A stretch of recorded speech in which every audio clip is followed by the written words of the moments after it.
बहुत ही खूबसूरती के साथ house of the dragon episode 2 की शुरुआत होती है, जिसमें बैकग्राउंड में हमें गेम ऑफ थ्रोन्स के आइकॉनिक म्यूजिक सुनने को मिलता है। शो की इंट्रो में हमें बहुत सारी ब्लड लाइन्स दिखाई देती हैं, जो इस बात की तरफ इशारा करती हैं कि कितनी ही लड़ाइयाँ लड़कर और बलिदानियाँ देकर टारगेरियंस ने अपना किंगडम खड़ा किया है। इस एपिसोड को शुरू करने से पहले मैं आप सबसे एक रिक्वेस्ट करना चाहता हूँ कि आप अगर हमारे चैनल पर नए हैं तो कृपया हमारे चैनल को सब्सक्राइब जरूर करें, क्योंकि हम हमारे चैनल पर नए नए शोज और मूवीज की इंटरेस्टिंग वीडियोस लेकर आते रहते हैं। तो अब और देर न करते हुए चलिए शुरू करते हैं। एपिसोड की शुरुआत में हमें बहुत ही दर्दनाक नजारा दिखाया जाता है, जिसमें समुद्र के किनारे पर बंधे हुए कुछ लोगों को केकड़े बहुत ही बेरहमी से नोच नोच कर खा रहे थे और लोग तड़प तड़प कर मर रहे थे। इस सीन में हमें 2 समुद्री जहाज दिखाई देते हैं, जिनमें से एक जहाज पूरी तरह से जलकर तबाह हो गया था और उसमें से धुएं की लपटें उठ रही थी। इसके बाद हमें किंग विसेरियस टारगेरियन दिखाए जाते हैं, जो सर रेयाम के बारे में अपनी काउंसिल से बात कर रहे थे कि वो बहुत अच्छे कमांडर थे और उनकी कमी हमेशा महसूस होगी। वहाँ पर सर रेयाम की रिप्लेसमेंट की बात चल रही थी। प्रिंसेस रेनरा किंग और उसकी काउंसिल को ड्रिंक सर्व कर रही थी। जैसा कि हमने फर्स्ट एपिसोड में देखा था कि रेनरा किंग और उसकी काउंसिल के लिए कप बियरर का काम करती थी। आपको बता दें कि कप बियरर रॉयल कोर्ट में एक हाई रैंक की पोस्ट हुआ करती थी। किंग की काउंसिल के लोग कमांडर की रिप्लेसमेंट की बात कर ही रहे थे कि तभी वहाँ पर लॉर्ड कॉर्लिस पहुँच जाता है और वो आते ही किंग को बताता है कि अब तक उसकी 4 शिप्स गायब हो चुकी हैं और वो बताता है कि ये सब समुद्री लुटेरों का काम है। और वो किंग से गुस्से में कहता है कि वो इस पर कोई कार्रवाई क्यों नहीं कर रहा। वो कहता है उसके इतने सारे आदमियों को समुद्री लुटेरों ने मार दिया है। यहाँ लॉर्ड कॉर्लिस किंग से कहता है कि उन लुटेरों पर हमला किया जाए और उनके सरदार को मार दिया जाए, जिस पर किंग विसेरियस उसे कहता है कि वो लोग अभी जंग नहीं कर सकते और इससे पहले भी कभी हमने फ्री सिटीज के साथ जंग नहीं की। यहाँ पर लॉर्ड कॉर्लिस डेमन की तारीफ करता है और कहता है कि डेमन ने 1 साल से ज्यादा समय तक किंग्स लैंडिंग की घेराबंदी की थी और कोई भी प्रॉब्लम नहीं आई थी। तब किंग कॉर्लिस को बताते हैं कि वो भी हाथ पर हाथ धरकर बैठे नहीं हैं। उन्होंने भी अपने दूत पेंटोज और वोलेंटिस में भेजे हुए हैं ताकि दुश्मन की ताकत का अंदाजा हो सके। वो कहते हैं कि स्टेपस्टोन्स जल्द ही सेटल हो जाएगा। तभी रेनरा उनको बीच में टोकती है और कहती है कि हमारे पास ड्रैगन राइडर्स हैं फादर। वो कहती है कि उनको भेजा जाए, जिस पर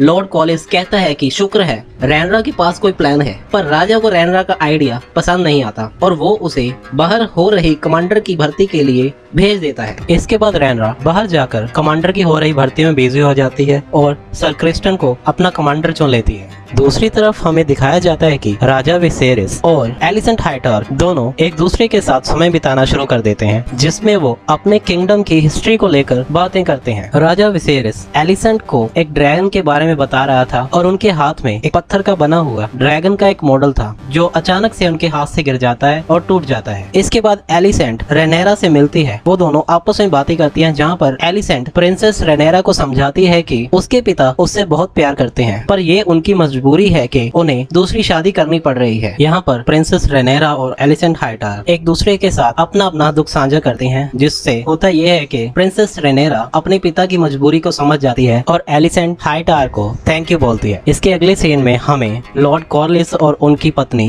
प्रिंसेस रेनीस की किंग विसेरियस के साथ हुई मुलाकात के बारे में दिखाया जाता है, जहाँ पर लॉर्ड कॉर्लिस राजा विसेरियस से काउंसिल में गुस्से से बात करने के लिए क्षमा मांगता है। यहाँ पर लॉर्ड कॉर्लिस राजा विसेरियस को अपनी बेटी से शादी करने का प्रस्ताव पेश करता है। इस बात की सपोर्ट में वो कहता है कि इस समय रानी की मृत्यु हो गई है और इतिहास में ऐसा पहली बार हुआ है कि किसी लड़की को राजगद्दी का वारिस घोषित किया गया है। वह कहता है कि राजा को इस समय शादी कर लेनी चाहिए और यही इस समय हालातों से लड़ने के लिए जरूरी भी है। इसके बाद राजा विसेरियस और प्रिंसेस रेनरा काफी दिनों के बाद बैठकर एक साथ बातें करते हैं, जहाँ पर हालातों की वजह से पैदा हुई गलतफहमियां और गिले शिकवे दूर हो जाते हैं। इसके बाद हमें राजा विसेरियस और लेडी लियाना के बीच हुई एक मुलाकात दिखाई जाती है, जहाँ पर लेडी लियाना राजा से उनके ड्रैगन के बारे में बात करती है। वो राजा से उनके ड्रैगन बलेरियन के बारे में पूछती है। तभी वो एकदम से रुक के राजा से कहती है कि वो बहुत सौभाग्यशाली है कि उसको राजा विसेरियस से शादी करने का मौका प्राप्त हुआ है। वो राजा को कहती है कि वो उनको बहुत सारे बच्चे पैदा करके देगी, जो कि प्योर वलेरियन ब्लड के होंगे, जो कि राजा के साम्राज्य को बहुत ही शक्तिशाली बनाने के लिए मददगार होंगे। ये सब बातें सुनकर राजा समझ जाता है कि उसको लॉर्ड कॉर्लिस और उसकी माँ प्रिंसेस रेनिस ने ये सब सिखाकर भेजा है। इसके बाद राजा एलिसेंट से मिलते हैं और उससे अपनी शादी की बात करते हैं। वो उनको बताते हैं कि काउंसिल ने उन्हें शादी करने के लिए कहा है, जिस पर एलिसेंट हाइटार उनसे कहती है कि ये तो बहुत अच्छी बात है, एक अच्छी जीवन साथी उनकी लाइफ में फिर से खुशियां लेकर आ जाएगी। राजा बताते हैं कि उन्हें लेडी लियाना से शादी करने का ऑफर आया है, जिस पर एलिसेंट कहती है कि मैं आशा करती हूँ कि लेडी लियाना उनके साथ बहुत अच्छे से रहे और उनकी कंपनी एंजॉय करे, जैसे कि वो खुद राजा विसेरियस के साथ कर रही है। यहाँ पर लेडी एलिसेंट राजा को एक तोहफा देती है। जब राजा वो तोहफा खोलकर देखते हैं तो उसमें उनको उनका वो टूटा हुआ ड्रैगन मिलता है, जिसे एलिसेंट ने फिर से नए जैसा बना दिया था, जिसे देखकर राजा बहुत खुश हो जाते हैं और एलिसेंट को थैंक यू कहते हैं। तभी वहाँ पर ओटो हाइटार पहुँच जाते हैं और राजा को बोलते हैं कि उनको राजा के साथ बहुत जरूरी बात करनी है। इसके बाद राजा काउंसिल में जाते हैं, जहाँ पर उनको पता चलता है कि उनके भाई डेमन ने एक ड्रैगन चुरा लिया है। डेमन ने राजा के लिए एक चिट्ठी छोड़ी थी, जिसमें लिखा था कि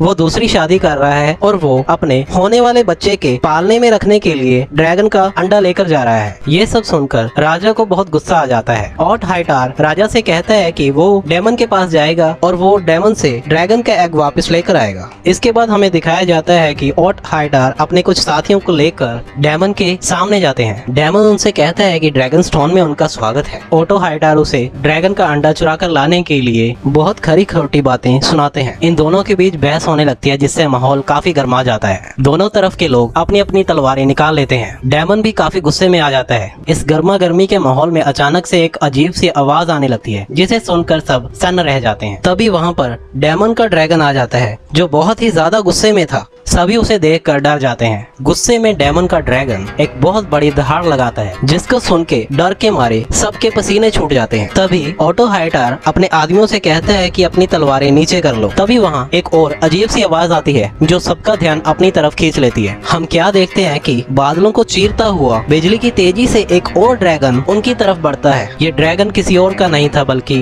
राजकुमारी रेनेरा का था। गाइस, मैं आपको बताना चाहता हूँ कि जिस तरह इन दोनों ड्रैगन्स की एंट्री होती है वो देखने लायक था। जब रेनेरा अपने ड्रैगन पर बैठकर एंट्री करती है तो वो हम सब का दिल जीत लेती है। इसके बाद रेनेरा अपने अंकल डेमन के पास जाती है और उनसे बात करती है। यहाँ पर रेनेरा से बात करने के बाद डेमन रेनेरा को ड्रैगन का अंडा पकड़ा देता है, जिसके बाद डेमन वहाँ से चला जाता है और रेनेरा भी अपने ड्रैगन पर सवार होकर वहाँ से चली जाती है। इस ड्रैगन वाले सीन को देखकर आप सबकी एनर्जी बहुत हाई हो जाएगी, तो इसलिए मैं आपसे रिक्वेस्ट करता हूँ कि आप ये शो जरूर देखिएगा। इसके बाद हमें दिखाया जाता है कि राजा विसेरियस अपनी काउंसिल के एक आदमी से अपनी शादी के बारे में बात करते हैं और उनसे उनकी राय लेना चाहते हैं। इन दोनों की बात हो ही रही थी कि तभी राजा को पता चलता है कि उनकी बेटी ड्रैगन स्टोन से वापस आ गई है, जिसे सुनकर उन्हें बहुत अजीब लगता है, क्योंकि उन्हें इसके बारे में कुछ भी नहीं पता था। इसके बाद राजा विसेरियस अपनी बेटी को बुलाते हैं और उससे पूछते हैं कि उसने इतना बड़ा खतरा मोल क्यों लिया, जिस पर रेनेरा उनसे कहती है कि उसे यकीन था कि ओटो अकेला डेमन का सामना नहीं कर सकता था, इसलिए उसने ऐसा किया। इसके बाद उन दोनों में राजा की शादी को लेकर बातें होती हैं, जिस पर रेनेरा राजा से कहती है कि वो अब ये सब समझती है कि राजा को अपने साम्राज्य की भलाई के लिए दूसरी शादी करनी बहुत जरूरी है। वो राजा से कहती है कि वो उनके इस फैसले में उनके साथ है। अगली सुबह राजा अपनी काउंसिल के सभी लोगों को अपने पास बुलाते हैं, जहाँ पर राजकुमारी रेनेरा और एलिसेंट हाइटार भी मौजूद थे। राजा उन सब से कहते हैं कि उन्होंने फैसला कर लिया है कि वो अब दूसरी शादी करने के लिए तैयार हैं। यहाँ पर राजा सबसे कहते हैं कि